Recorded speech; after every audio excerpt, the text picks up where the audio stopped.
The one thing that I've seen you just be a master in the courtroom is having that calm cadence, the delivery, the compassion. And the other side had objected to you a few times, and it was just smile on your face, continue on, make your record, and go. And sometimes I get a little pissed off. I don't know about you, but if they object, I'm like, come on. Like, I lose my temper a little bit, but she was just cool as a cucumber. Yeah. You gotta have those like planned like silences in the courtroom. Absolutely. Yeah. That's one thing I never realized how important that was. And I tried a case years ago, probably 10 years ago, with Nick Rowley. And Rowley's a master at that stuff. When Rowley, you know, for everything, Rowley's crazy about a lot of stuff. But you put Rowley in the courtroom, man, he's otherworldly, man. And the way he talks, the way he looks at the jury, the way he has those silences that you can hear. Were you trained in this? Because it's very hard. Like, we get so excited in the moment. We know what's coming up. I want to get to the point. And the hardest thing for me to do is just I actually write a post-it to myself to say, slow down. Yeah. It's hard, like, because you want to be so excited. But it's almost like methodically slow, and it's almost like perfect iambic pentameter when you're doing it. It's a lot of deliberate practice, honestly. I started I would say, a path to self-work.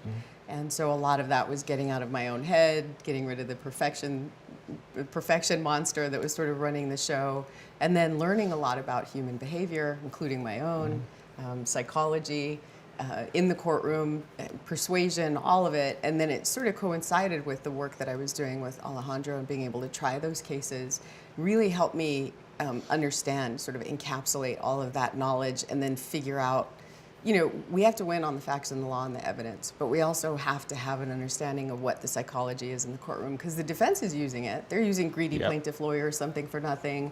You know, that's not evidence, but they make those arguments and it's persuasive. So understanding how to turn that on its head and you know, change the results, it made all the difference. I tried one federal case here in Arizona. They get the actual juror questionnaires ahead of time. Yeah.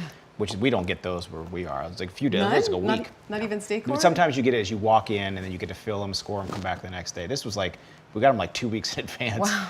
We got them, and we were like, we're going to go ahead and waive jury on this one. No, but we did. But everybody's interest, like 75%, they loved Fox News and Big Bang Theory. There was like two shows that everybody loved. I was like, this is just a weird dichotomy. I don't know why, but a lot of psychology behind it. Yeah, I tried a case up in Northern California a couple of years ago, and the judge had his own questionnaire, and he gave it out on the first day. Then he said, okay, I want all the lawyers to go home with these, take a look at them, and then come back tomorrow, we'll start this jury selection. And I remember reading them thinking, oh man, I'm gonna get my ass kicked. You know, I mean, they didn't know anything about the case other than it was a slip and fall. Oh, a slip and fall? You were trying a slip and fall? You're kidding me. Can you imagine me trying to slip and fall? Like 500 of them. Slip and fall at a Walmart. Oh man, that's it. They didn't know anything else about it.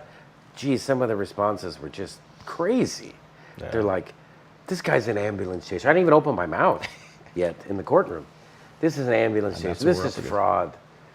You know. But now you wow. see those red flags. It's easy to get those jurors off for cause. Not only that, but if you're in a good place, right? And this goes back to that sort of alchemy that you were talking about with Nick Rowley in the courtroom. You know, sort of being there. Alchemy, with the, I like there that is word. No, there is very much an alchemy. I think that happens between you and the jurors, and a lot of it sometimes is they just really want to be heard, right? They just really want to there's going to be the extremists, right, who they just say, no money for anybody, we hate billboard lawyers, you know, we hate all of this. But then there's other folks who are a little bit middle of the road, and nobody likes that. But they might be willing to just keep the door open that maybe you're not that person. And if they feel like they're being heard and they have an opportunity to kind of vent their frustrations and their concerns, they don't want to be fooled. And when there's candor, right? When you receive that information from them and you tell me more about that, you know, let's talk about it, and you get other people talking. I have found in my last few trials that just doing that part of just listening. Sometimes I didn't even have a response, right? Like, yeah, I hate billboard lawyers too. Like, what was I supposed to say? I didn't really know. And but just listening to them, those actually for the last trial ended up being some of our best jurors.